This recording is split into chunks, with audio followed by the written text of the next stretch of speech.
harga-harga mesin seperti ini, ukuran 22, ukuran 32 itu berbeda-beda. Kadang kualitas itu mempengaruhi. Untuk yang seperti ini, yang sudah jadi rakitan dua bearing seperti ini 620.000. Tapi untuk yang masih engkolan ya, manual, belum pakai puli, itu 380. Tapi ada juga di medsos ya, yang seperti ini sudah ada pulinya, itu malah lebih murah. Tapi saya tidak tahu kualitasnya seperti apa di bahan ini, maksudnya di bahan apakah tebal ataukah tipis, saya nggak tahu. Terus untuk yang seperti ini adalah second. Ini sudah dipakai orang.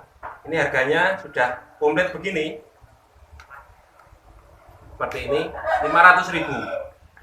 Tapi kalau yang baru yang baru ya, masih baru, itu sekitar 800 sampai 900-an. Yang seperti ini, ukuran 32.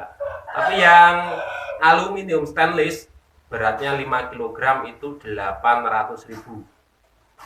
Yang seperti, tunggu dulu, seperti ini. Ya, seperti ini. Yang stainless 800.000. Dan untuk filter seperti ini yang 3 mili.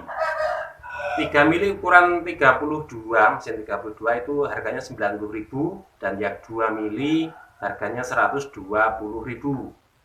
Dan untuk yang seperti ini 3 mili dan 2 mili untuk ukuran 22 itu terpaut 10.000. Kalau ini tadi 120 yang 2 mili, yang ini 110. Dan yang seperti ini 3 mili 80. Jadi teman-teman yang sekiranya membutuhkan hanya bagian filter atau bagian filter cilok dari PVC, bisa memesan di WA kami. Ini kiriman untuk Bapak Imam di Solo. Sudah kami buatkan filter cilok beserta mata pisaunya.